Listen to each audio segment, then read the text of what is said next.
नमस्कार दोस्तों, मैं उत्तम गुप्ता आपका हार्दिक स्वागत करता हूं। हम लोग अभी लोक प्रशासन को पढ़ रहे हैं।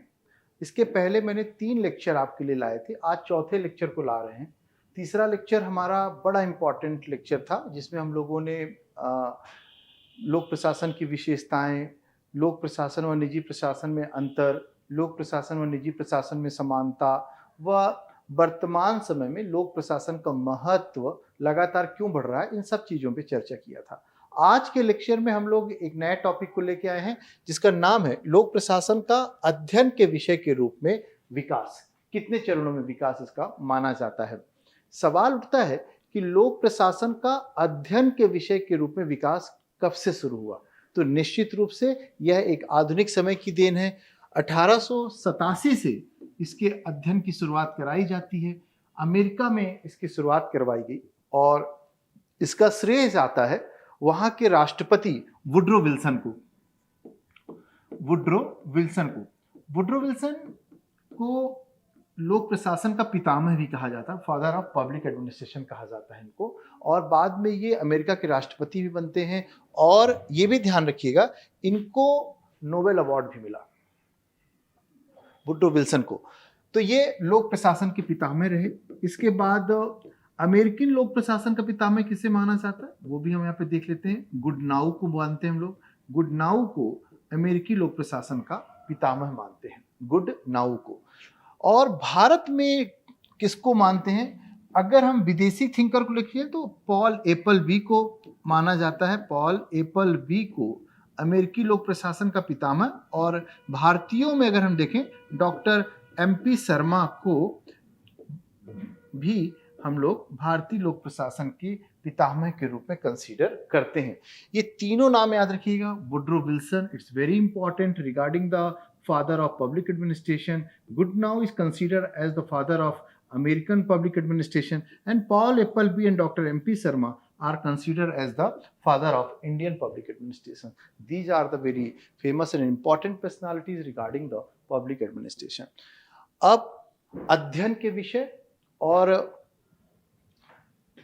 लोक प्रशासन कला के रूप में दो तरह से क्वेश्चन पूछेगा, कला के रूप में और अध्ययन के विषय के रूप में। हमको ये ध्यान रखना है कि लोक प्रशासन कला के रूप में उतना ही पुराना है जितनी हमारी सभ्यता पुरानी है। जब से सभ्यता शुरू हो रही है तब से हमको लोक प्रशासन दिखाई दे रहा है और उनसे संबंधित कुछ थिंकरों ने किताब भी लिखी, जैसे कि मैकियावेली ने द प्रिंस बुक लिखा, पॉलिटिक्स अर्थशास्त्र को कौटिल्य ने लिखा। और पॉलिटिक्स किसने लिखा? अरस्तु के द्वारा जो है पॉलिटिक्स लिखी गई। इसके बाद अर्थशास्त्र जो है कौटिल्य ने लिख दिया और हैमिल्टन के द्वारा फेडरलिज्म नामक किताब लिखी गई। बड़ी इंपॉर्टेंट बुक है। इन बुक को लोक प्रशासन और पॉलिटिकल साइंस के स्टूडेंट को जानना चाहिए किसने लिखा है। तो आप ये चारों नाम याद रखिएगा, मैकियावेली, द प्रिंस अरस्तु के द्वारा लिखी गई है पॉलिटिक्स आपकी, कौटिल्य के द्वारा अर्थशास्त्र, हैमिल्टन के द्वारा जो है द फेडरलिज्म नामक किताब लिखी गई है।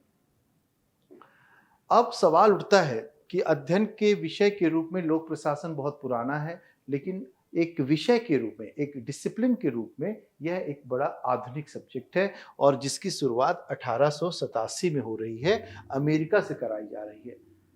अब दूसरा सवाल ये उठता है कि उन परिस्थितियों को हम लोग यहाँ पे जानने की कोशिश करेंगे जिनके कारण लोक प्रशासन को एक अध्ययन के विषय के रूप में मान्यता दिलाने की कोशिश की गई।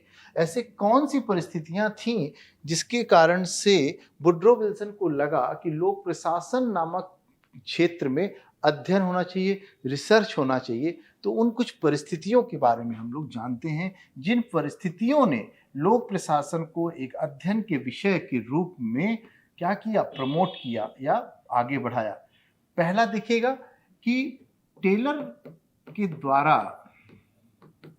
वैज्ञानिक प्रबंधन सिद्धांत दिया गया और इस वैज्ञानिक प्रबंधन सिद्धांत ने परंपरागत सिद्धांत की हवा निकाल दी।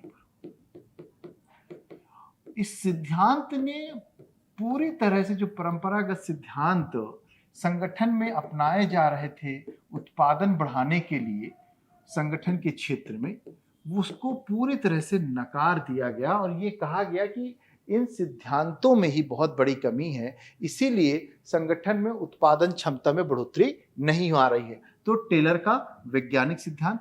दूसरा,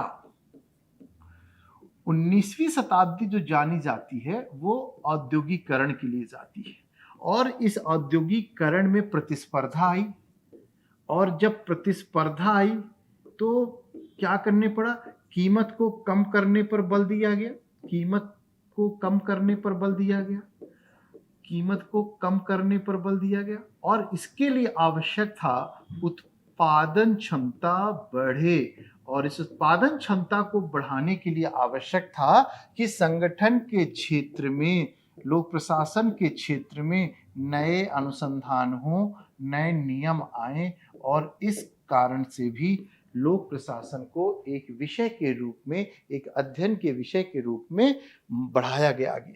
तीसरा याद रखिएगा, अमेरिका में लूट प्रणाली चल रही है। अमेरिका में लूट प्रणाली चल रही थी। लूट प्रणाली क्या होती है?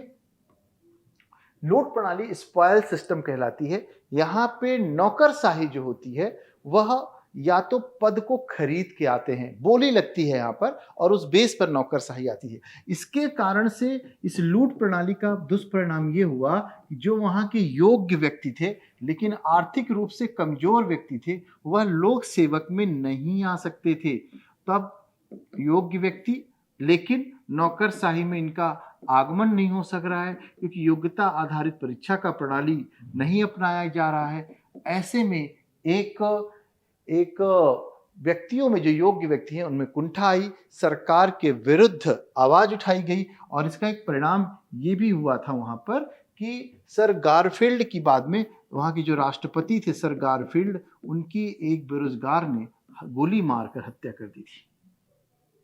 आप सोचिए जरा, इस लूट प्रणाली का परिणाम देखिए कि वहां के राष्ट्रपति को गोली मार दिया गया।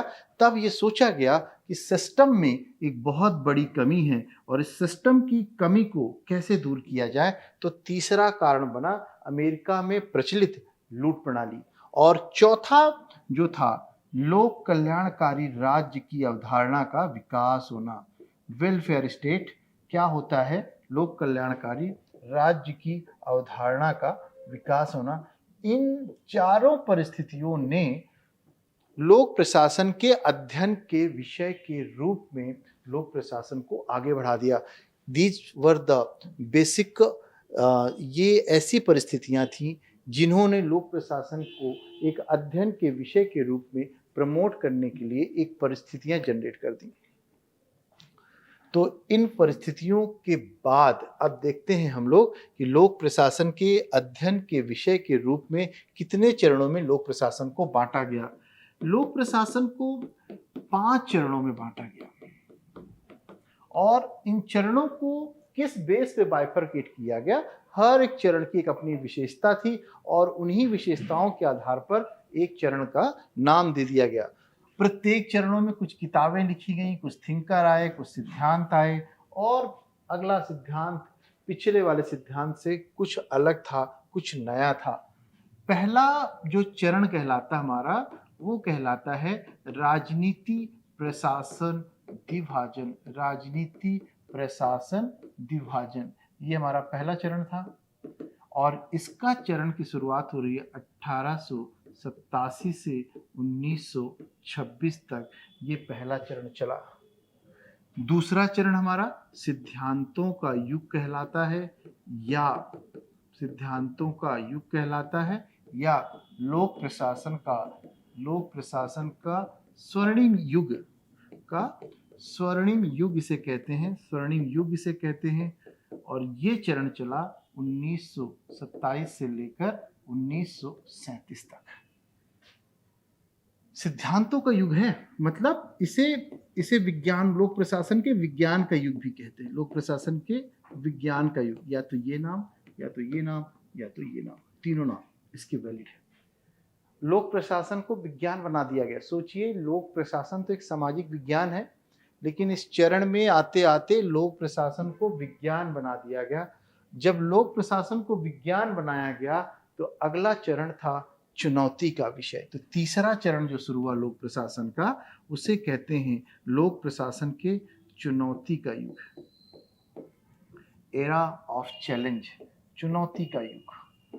और ये शुरू हुआ 1938 से लेकर के 1900 जो है हमारा 47 तक आया। ठीक है।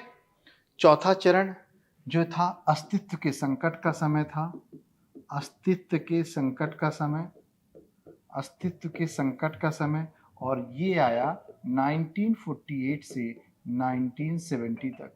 और पांचवा चरण जो हमारा माना गया वह था अंतर विषयी लोक नीति दृष्टिकोण, लोक नीति दृष्टिकोण। ये 5 चरण आया और इसको हम लोग लेते हैं 1971 से आज तक, 1971 से लेकर के आज तक। ये 5 चरणों को हमने लोक प्रशासन के अध्ययन के विषय के रूप में बांटा।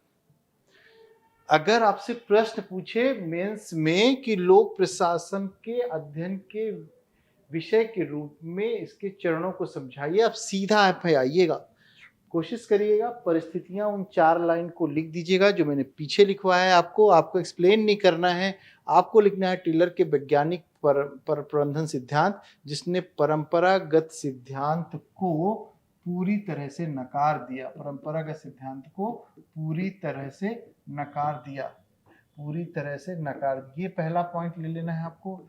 दूसरा लेना है आपको औद्योगिकीकरण, है ना, जिसने प्रतिस्पर्धा व अधिक उत्पादन क्षमता पर बल दिया। तीसरा, अमेरिका में लूट प्रणाली के प्रति क्या हो रहा है, एक असंतुष्टि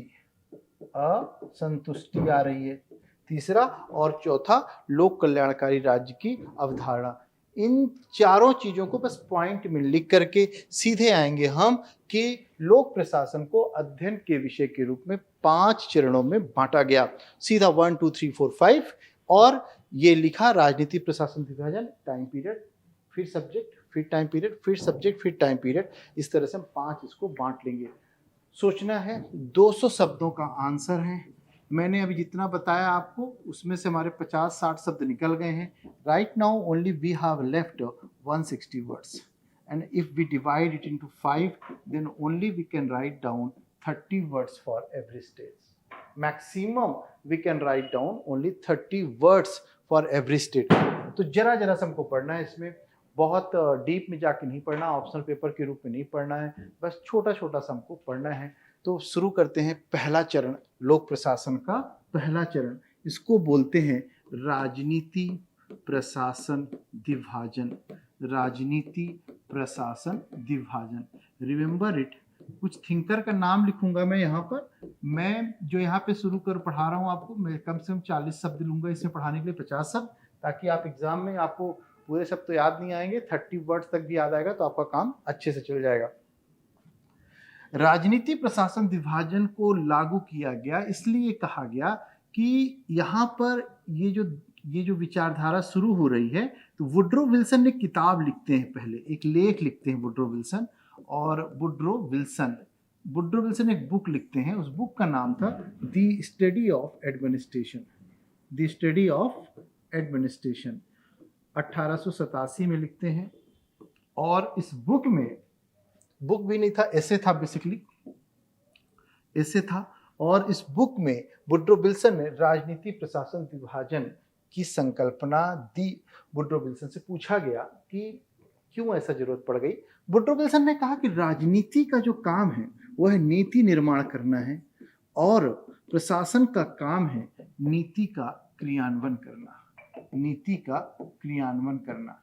वुड्रो विल्सन आगे कहते हैं कि जब नीति का निर्माण किया जाता है तो इसमें भावनाओं का ध्यान रखा जाता है, जबकि भावनाओं पर बल दिया जाता है, लेकिन जबकि नीति का क्रियान्वयन किया जाता है तो भावनाओं पर बल नहीं दिया जाता है, भावनाओं पर बल नहीं दिया जाता है। इसलिए इन 2 कारण बता रहे हैं, याद रखिएगा। नीति का कहते हैं कि जब दोनों विषय का नेचर ही अलग अलग है, इसलिए दोनों का अध्ययन अलग अलग करना चाहिए। इसके पहले, निबंध के पहले जो प्रशासन का अध्ययन किया जा रहा था वह राजनीति विज्ञान के अंतर्गत किया जा रहा था। अब यहाँ से वुड्रो विल्सन कह रहे हैं कि राजनीति का अध्ययन तो राजनीति विज्ञान के अंदर किया जाएगा, लेकिन प्रशासन का अध्ययन जो है अब लोक प्रशासन के अंतर्गत किया जाएगा, अलग विषय के रूप में किया जाएगा, क्योंकि प्रशासन और राजनीति दोनों बिल्कुल अलग अलग विचारधारा होती है। यह मूल्य युक्त होती है। कैसे होती है यह मूल्य युक्त होती है, और जबकि यह मूल्य शून्य होती है। जो मैंने कहा ना, भावनाओं पर बल नहीं देता, इसका दूसरा मतलब होता है कि यह मूल्य शून्य होती है। इसी का समर्थन अमेरिका लोक प्रशासन जो पितामह माने गए गुडनाउ ने भी कर दिया। गुडनाउ ने एक बुक लिखा 1900 में। उस बुक का नाम था पॉलिटिक्स एंड एडमिनिस्ट्रेशन। दोनों ये बुक है, ध्यान रखिएगा, ठीक है। आपसे पूछ सकता है गुडनाउ ने कौन सी बुक लिखी, तो politics and administration. Public ad जो बच्चे पढ़ रहे हैं, अगर वो किसी टेक्स्ट बुक को पढ़ रहे होंगे तो वहां पे कम से कम नहीं तो 100 से लेकर 150 थिंकर होंगे। बट मैं आपको बहुत क्लियरली अपने अनुभव से कह रहा हूं कि there is no need to read about those thinkers. आप इन थिंकरों को ले लीजिए जो मैं यहाँ पे हम लोग टैकल कर रहे हैं। अगर बहुत ही एडवर्स पेपर बनाया जाएगा, देन जो एग्जामिनर सेटर, पेपर सेटर होगा, उन थिंकर के बारे में आपसे कुछ पूछेगा। तो मेरा सुझाव ये है कि आपको बस इन्हीं थिंकरों के बारे में पढ़ना है।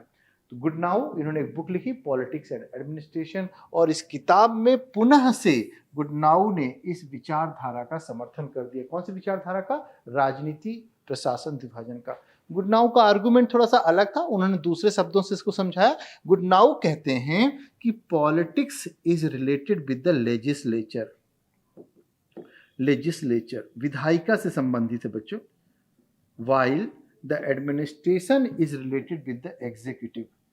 क्या कह रहे हैं ये कह रहे हैं कि जो राजनीति है उसका संबंध विधायिका से है, सरकार की विधायिका शाखा से है, और जबकि जो प्रशासन है उसका संबंध कार्यपालिका से है, सरकार की कार्यपालिका शाखा से। कहते हैं कि जब दोनों अलग अलग संस्था से संबंधित हैं तो दोनों का अध्ययन अलग अलग होना चाहिए। तो हम इतना लिखेंगे, गुडनाउ के अनुसार राजनीति विधायिका के अंतर्गत आती है, जबकि प्रशासन कार्यपालिका के अंतर्गत आता है, और इसलिए इन दोनों का अध्ययन अलग अलग होना चाहिए। इसके बाद इसी चरण में एक बुक आई 1926 में, उनका नाम था थिंकर का, जिन्होंने इस बुक को लिखा L.D. वाइट, और इन्होंने, इनकी बुक का नाम था an introduction to the study of public administration। ये बुक याद कर लीजिएगा, बहुत इंपॉर्टेंट है। This book is considered the first text book of public administration। याद रखिएगा, पहली टेक्स्ट बुक होने के से गौरव प्राप्त है। An introduction to the study of public administration, and on this book L.D. White had also supported the dichotomy of politics and administration। इस book में भी L.D. White ने राजनीति प्रशासन विभाजन का समर्थन कर दिया, और इस तरह से यह चरण हमारा समाप्त होता है। अब हम दूसरे चरण की ओर जा रहे हैं। एक बार समरी कर देता हूँ। पहले चरण में हमने राजनीति प्रशासन विभाजन, हमने 3 थिंकरों को देखा। यहाँ पर वुड्रो विल्सन को लिया, इसके बाद गुडनाउ को लिया, इसके बाद हमने L.D. वाइट को लिया। हमने तीनों के एक एक बुक का नाम लिखा। पहला एसे था जिसको हमने कहा द स्टडी ऑफ एडमिनिस्ट्रेशन, फिर दूसरे की बुक का लिया पॉलिटिक्स एंड एडमिनिस्ट्रेशन, और तीसरे का हमने लिया an introduction to the study of administration। This book is considered as the first textbook of public administration। तो remember, or always you have to remember कि which book is considered as the first textbook of public administration। So this is the consider, and Goodnow is known as the father of public administration, and Woodrow Wilson is considered as the father of public administration। जो Woodrow Wilson है, Woodrow Wilson is considered as the father of public administration। अगर भारत के संदर्भ में आपको father of public administration ढूंढना है तो पॉल एपलबी और डॉक्टर एमपी शर्मा को जो है father of Indian public administration के रूप में माना जाता है। ये पहला चरण हमारा समाप्त हो गया। यहाँ पर हम आते हैं अपने दूसरे चरण की ओर। अब दूसरा चरण हमारा शुरू होगा 1927 से लेकर 1937 तक। इसे लोक प्रशासन का स्वर्ग युग या इसे स्वर्ण युग कहते हैं। इसी को लोक प्रशासन का विज्ञान का युग भी कहते हैं। यहाँ पर देखो, लोक प्रशासन शुरू हुआ था एक सामाजिक विज्ञान के रूप में, और कब शुरू हुआ था? 1887 में शुरू हुआ, और लगभग 40 साल गुजरे थे। इसके बाद जो सामाजिक विज्ञान क्षेत्र के इसके विचारक थे, अब इसको विज्ञान बनाने के पीछे लग गए, क्योंकि आपको पता है कहीं ना कहीं सामाजिक विज्ञान की एक प्रतिष्ठा विज्ञान की अपेक्षा तुलनात्मक रूप से समाज में कमजोर मानी जाती है, और इसीलिए इसको और इम्पोर्टेंस दिलाने के लिए इसके विचारकों ने कहा कि लोक प्रशासन भी एक विज्ञान है, और लोक प्रशासन को एक विज्ञान की संज्ञा दे दी। यहाँ पर ध्यान रखना है कि यहाँ पे एक बुक लिखी गई, principle of administration. Principle of administration ये बुक लिखा था विलोबी ने, और विलोबी के द्वारा ये बुक लिखी गई, और इसके साथ और बहुत सारी यहाँ पर बुक आई। और यहाँ पर ध्यान हमको ये रखना है कि फ्योल ने संगठन के 14 सिद्धांत बता दिए, उर्वरिक ने जो है संगठन के 8 सिद्धांत बता दिया, और इसके बाद मुने एंड रैले ने जो है संगठन के 4 सिद्धांत बता दिया। तो इस तरह से गुलिक ने जो है संगठन के 10 सिद्धांत बता दिए, और इस तरह से सबने बताया कि लोक प्रशासन के सिद्धांत होते हैं, लोक प्रशासन के नियम होते हैं। और इस चरण के विचारकों के द्वारा कहा गया कि लोक प्रशासन के नियम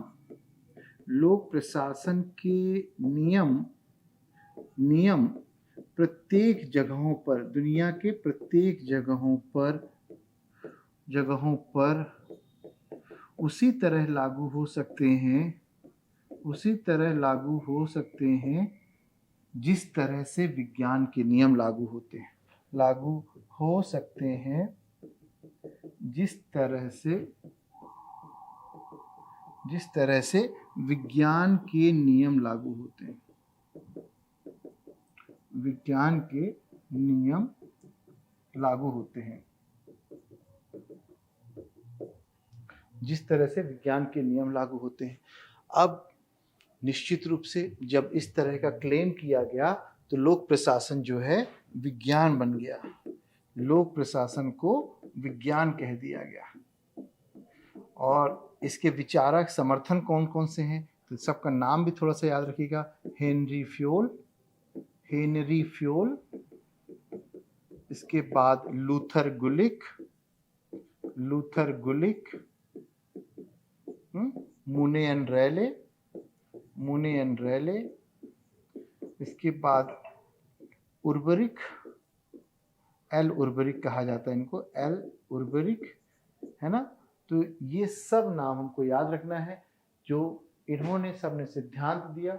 हेनरी फ्योल ये ना है, लूथर गुलिक, मुने एंड रैले, एल उर्वरिक, लैंडिक उर्वरिक इनका नाम है पूरा नाम। और इन सब ने कहा कि लोक प्रशासन आम फिजिक्स, केमिस्ट्री, मैथ की तरह ही है, जिनके सिद्धांतों को हम किसी भी देश में, किसी भी परिस्थिति में उतनी ही प्रभावशीलता से लागू कर सकते हैं जितनी प्रभावशीलता से फिजिक्स, केमिस्ट्री, मैथ के सिद्धांतों को लागू किया जाता है।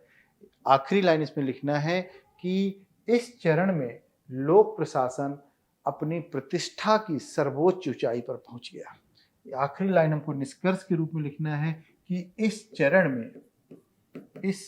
में लोक प्रशासन अपनी प्रतिष्ठा के चरम पर पहुंच गया, अपनी प्रतिष्ठा के चरम पर पहुंच गया। लोक प्रशासन सामाजिक विज्ञान से अपनी यात्रा शुरू किया और विज्ञान बनने के लिए मात्र इसको 40 वर्ष का सफर लगा। अब क्या था, जो इसके प्रतिद्वंदी थे इसको अब चैलेंज करने लगे और तीसरा चरण शुरू हो गया 1938 से 1947 तक। इस चरण को कहा गया चुनौती का युग, चुनौती का युग। और चुनौती का युग ऐसा था कि रॉबर्ट ढाल ने एक किताब लिखी, रॉबर्ट ढाल ने एक किताब लिखी है ना, और इस किताब में उन्होंने एक चीज कहा कि कोई भी विषय विज्ञान तब बन सकता है जब उसमें 3 सिद्धांत या 3 नियम लागू हो जाए। ये नाम था, बुक का नाम था the principle of public administration, three problems. उन्होंने कहा कि लोक प्रशासन का जो प्रिंसिपल है, सॉरी इस बुक का नाम है द साइंस ऑफ, सॉरी यहाँ पे करेक्शन करिएगा, the science of public administration, three problem. इसमें रॉबर्ट ढाल ने कहा कि विज्ञान होने की 3 कसौटी होती है। कोई चीज विज्ञान है तो उसमें 3 कसौटी होती है। एक तो उसमें पूर्वानुमान लगाया जा सकता है, जैसे कि हम लोग मौसम का पूर्वानुमान लगाते हैं, चक्रवात कब आने वाली, वर्षा कब होने वाली है, क्योंकि साइंस है। हमने वो देखा कि वो क्राइटेरिया पूरा हो रहा है, हम डिक्लेयर कर देते हैं कि साइक्लोन आने वाला है। इसी प्रकार जो मूल्यहीन होता है, साइंस जो होगा इसमें वैल्यू कभी नहीं होगी। आप एक पत्थर से या बड़े को मार दो या छोटे को मार दो, उसको चोट जरूर लगने वाली है, क्योंकि यहाँ पे फोर्स का जो काम है वो फोर्स ये नहीं दिखेगा कि बच्चे के ऊपर लग रहा है या बड़े के ऊपर लग रहा है, तो बराबर रूप से काम करता है। और तीसरा सार्वजनिकता, या इट कैन बी अप्लाइड, है ना, कैन सार्वजनिकता at the entire world with the same effectivity. कैसे? इसमें जो है इसको कहीं भी लागू, जैसे फिजिक्स का नियम भारत में लागू कर दो, अमेरिका में लागू कर दो, वहां पर इस पर कोई प्रभाव नहीं पड़ने वाला है। इन तीनों ही कसौटी पर जो था लोक प्रशासन खरा नहीं उतरा। कैसे? एक व्यक्ति यहाँ पे खड़ा है, अगले व्यक्ति वह आत्महत्या कर लेगा, किसी बस के सामने कूद जाएगा, किसी का मर्डर कर देगा, नोबडी कैन प्रिडिक्ट। तो प्रिडिक्टेबल तो हो ही नहीं सकता है इसमें। और किसी भी सामाजिक विज्ञान में मूल्यों पर बल ना दिया जाए, ये भी संभव नहीं है। मूल्य उन्मुखी होते हैं सामाजिक विज्ञान, समाज के बारे में ही चर्चा कर रहा है विज्ञान, समाज के लिए बना है, तो निश्चित रूप से इसमें मूल्यों का समावेश रहेगा। और कोई भी नियम जो है पूरे देश में लोक प्रशासन के एक साथ लागू, एक समान लागू नहीं हो सकते। कैसे नहीं लागू हो सकते हैं? क्योंकि हर देश की एक अपनी संस्कृति है, हर देश की एक अपनी राजनीतिक व्यवस्था है, और वहाँ की परिस्थितियों, राजनीतिक व्यवस्था, वहाँ की संस्कृति के अनुसार उन नियमों में कुछ न कुछ संशोधन करना पड़ता है।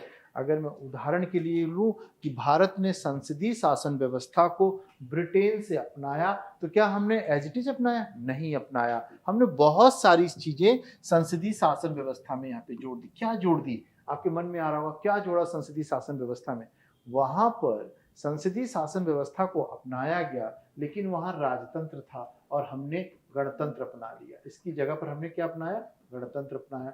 दूसरी बात, वहां पर प्रधानमंत्री बनने के लिए जो सदस्य प्रधानमंत्री बन सकता है, जो निचले सदन में निर्वाचित होकर आया हो, मतलब ना तो उच्च सदन का व्यक्ति प्रधानमंत्री बन सकता है, ना ही बाहर का व्यक्ति प्रधानमंत्री बन सकता है, बल्कि निचले सदन में जो व्यक्ति निर्वाचित होकर आया है वही प्रधानमंत्री। और भारत में देख लीजिए, भारत में क्या है? भारत में राज्यसभा का व्यक्ति भी प्रधानमंत्री बन सकता है, और लोकसभा का तो बन ही सकता है, और तो और 6 महीने तक एक आम भारतीय जो 25 वर्ष की आयु प्राप्त कर चुका है, वोट डालने का अधिकार रखता है, वह भी भारत का प्रधानमंत्री बन सकता है। तो आप देख लीजिए, एक ही व्यवस्था हमने ब्रिटेन को भारत से आपसे तुलना करा दी तो लागू नहीं हुई। और इसी कारण से इस चरण को हम लोग क्या बोलते हैं? चुनौती का युग कहते हैं। और यहाँ पे रही कहीं जो कसर थी, 2 महान विचारक हुए, एक का नाम था Chester Barnard. Chester Barnard Chester Barnard Chester Barnard ने एक बुक लिखी, फंक्शन ऑफ द एग्जीक्यूटिव, और इस बुक में चेस्टर बर्नार्ड ने चर्चा तक नहीं की। किसकी चर्चा नहीं की चेस्टर बर्नार्ड ने? कि जो द्वितीय चरण में function of the executive book, याद रखिएगा ये बुक बड़ी इंपॉर्टेंट है, फंक्शन ऑफ द एग्जीक्यूटिव। किसके द्वारा लिखी गई ये बुक? ये बुक लिखी गई चेस्टर बर्नार्ड के द्वारा। Chester Barnard. जब हिंदी मीडियम के बच्चे इस किताब का नाम लिखेंगे, चाहे तो इंग्लिश में भी लिख सकते हैं, चाहे तो देवनागरी लिख में फंक्शन ऑफ द एग्जीक्यूटिव लिख सकते हैं। 1938 में इस किताब को लिखा, और इस किताब में द्वितीय चरण में जिन सिद्धांतों की चर्चा की गई थी, द्वितीय चरण के सिद्धांतों का जिक्र तक नहीं किया। सिद्धांतों का जिक्र तक नहीं किया गया। और जबकि ये सब मैं क्यों कह रहा हूं नहीं किया, क्योंकि इस बुक को प्रबंधन की सबसे महत्वपूर्ण बुक माना जाता है, फंक्शन ऑफ द एग्जीक्यूटिव, है ना। तो ये दिमाग में हमको रखना है। इसी तरह एक किताब हर्बर्ट साइमन ने लिखी थी, हर्बर्ट साइमन ने लिखी, और इस बुक का नाम था एडमिनिस्ट्रेटिव बिहेवियर। Administrative behaviour. और इस किताब के माध्यम से एडमिनिस्ट्रेटिव बिहेवियर ने हर्बर्ट साइमन तो चेस्टर बर्नार्ड से भी एक आगे कदम आगे बढ़ गए, और उन्होंने कहा कि द्वितीय चरण में जो सिद्धांत दिए गए हैं, द्वितीय चरण में जो सिद्धांत दिए गए हैं वो मात्र सिद्धांत दिए गए हैं वो मात्र कहावतें व मुहावरे हैं। कहावतें व मुहावरों का मतलब क्या हुआ? आपको पता है कि कहावतें या तो इनका क्षेत्रीय प्रभाव होता है, कोई भी कहावत एक पर्टिकुलर क्षेत्र में कही जाती है, और मुहावरों का मतलब ये होता है कि मुहावरों में आपस में ही कंट्रोडिक्शन पाया जाता है, अलग अलग तरह के मुहावरे होते हैं। तो उन्होंने कहा कि ये कोई सिद्धांत वैज्ञानिक नहीं है, और इनके कारण लोक प्रशासन विज्ञान नहीं बनेगा, बल्कि लोक प्रशासन तो सामाजिक विज्ञान ही रहेगा। और इस तरह से तृतीय चरण समाप्त हुआ, और हमारा चौथा चरण की शुरुआत हो जाती है।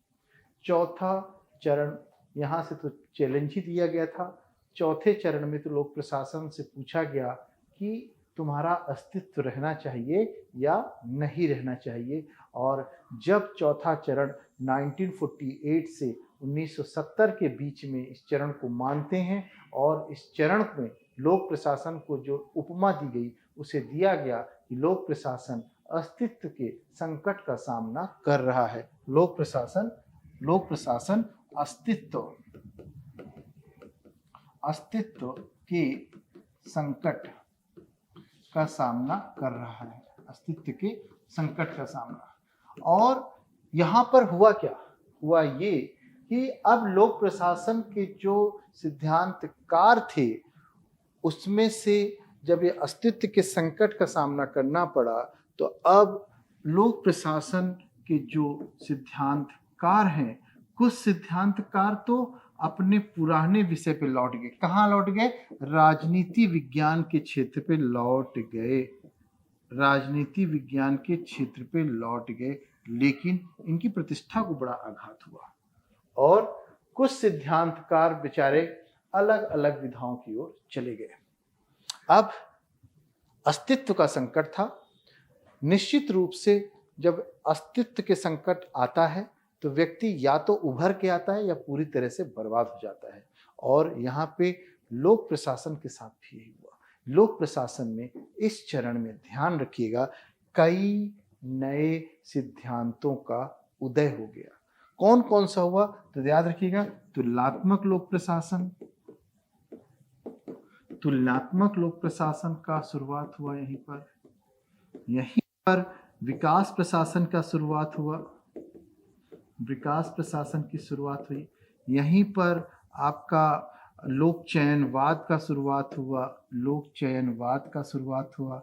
यहीं पर आपका नवीन लोक प्रशासन की शुरुआत हुई, लोक प्रशासन की शुरुआत, नए नए सिद्धांत, नए नए लोक प्रशासन का शुरुआत हो गया और लोक प्रशासन को अब बचाने की कवायद शुरू हो गई, ये भी ध्यान रखिएगा। तो आपको याद है 1960 के दशक में इसकी शुरुआत हुई थी, 1952 में तुलनात्मक लोक प्रशासन, 1955 पे विकास प्रशासन और 1968 में जो है हम लोग नवीन लोक प्रशासन की शुरुआत को मानते हैं। तो यहाँ पर ये तीनों चारों पांचों कई सिद्धांत नए नए आए, हमको ये ध्यान रखना है बहुत सारे सिद्धांत यहाँ पर आए थे और ये जो जितने भी सिद्धांत आए अब तुलनात्मक लोक प्रशासन नहीं रहा, तुलनात्मक लोक प्रशासन हो गया, विकास प्रशासन हो गया, लोक चयनवाद, नवीन लोक प्रशासन जैसे नए नए सिद्धांतकारों का यहाँ पर, नए नए सिद्धांतों का यहाँ पर जन्म हुआ और इस तरह से लोक प्रशासन अपने आप को बचाने में सफल हो गया। इस तरह से लोक प्रशासन अपने आप को बचाने में सफल हो गया। लेकिन यहाँ पे ध्यान रखना है कि इस चरण के आते आते, है ना, जो पहले चरण में राजनीति प्रशासन विभाजन की अवधारणा थी, राजनीति प्रशासन विभाजन की अवधारणा थी या पदसोपानिक व्यवस्था, दृढ़ पदसोपानिक व्यवस्था, दृढ़ पदसोपानिक व्यवस्था, ये दोनों चीज मैं समझा देता हूं अभी क्यों। दृढ़ पदसोपानिक व्यवस्था, इन सब को नकार दिया गया, इसको नकार दिया। किसको नकार दिया गया?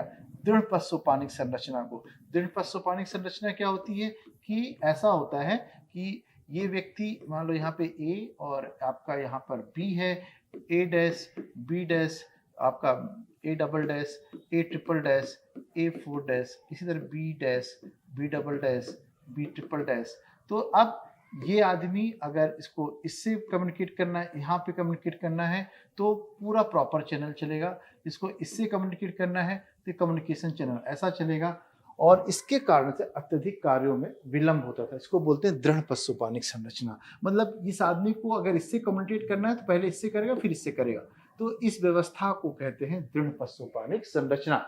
इसको भी नकार दिया गया, राजनीति प्रशासन विभाजन को पूरी तरह से नकार दिया गया। बोला कि ये जो विचारधारा है आधुनिक समय में चल ही नहीं सकती है, क्योंकि कोई भी प्रशासन जो है मूल्य शून्य हो ही नहीं सकता है, मूल्य उन्मुख उसको होना ही पड़ेगा और इस कारण से राजनीति प्रशासन विभाजन की विचारधारा को नकार दिया गया और इसी के साथ हमारा चौथा चरण समाप्त हो गया। पांचवें चरण की ओर आते हैं। पांचवा चरण जो कहलाता है हमारा 1971 से लेके आज तक, 1971 से लेके आज तक, इस चरण का नाम है नीति विषयक दृष्टिकोण। नीति विषयक दृष्टिकोण इसका नाम है। यहाँ पे हमको ये ध्यान रखना पड़ेगा, पांचवा चरण हम लोग कर रहे हैं नीति विषयक दृष्टिकोण। चौथा चरण में अस्तित्व के संकट का सामना जब कर रहा था लोक प्रशासन, तो हमने देखा था कि लोक प्रशासन के चरण में कई नई विधाओं का जन्म हुआ था और अब लोक प्रशासन को नीति विषयक दृष्टिकोण क्यों लाया गया? नीति निर्माण से जोड़ा गया, लोक प्रशासन को नीति निर्माण से जोड़ा गया, कहा गया कि लोक प्रशासन का संबंध नीति निर्माण से है। इसके बावजूद लोक प्रशासन में मूल्यों पर बल दिया जाने लगा, मूल्यों पर बल दिया गया। लोक प्रशासन में सहभागिता पर बल दिया गया, सहभागिता पर बल दिया गया। विकेंद्रीकरण को अपनाने पर बल दिया गया, विकेंद्रीकरण को अपनाने पर यहाँ पे बल दिया गया। इसके साथ लोक प्रशासन यहाँ पर एक नई विधा, निजी प्रशासन के सिद्धांतों को लेके आ गए हम लोग साथ में। यहाँ पे निजी प्रशासन के सिद्धांतों को बिना किसी हिचकिचाहट के साथ लागू किया, के सिद्धांतों को अपना लिया, सिद्धांतों को अपनाया गया। इसके बाद नवीन लोक प्रबंधन का यहाँ पे उदय हो रहा है। नवीन लोक प्रबंधन जो था हम लोग जानते हैं ये 3E पर बल देता है और ये तीनों E जो हैं, एक कहलाता है इफिशियंसी, दूसरा कहलाता है इफेक्टिवनेस,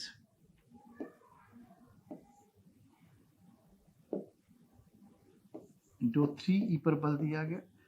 इफिशियंसी, आपका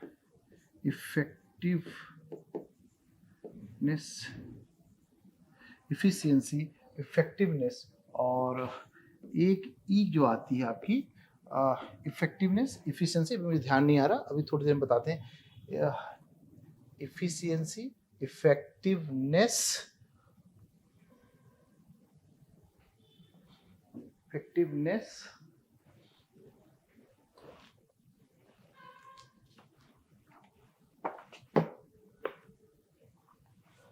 और तीसरा है इकोनॉमी।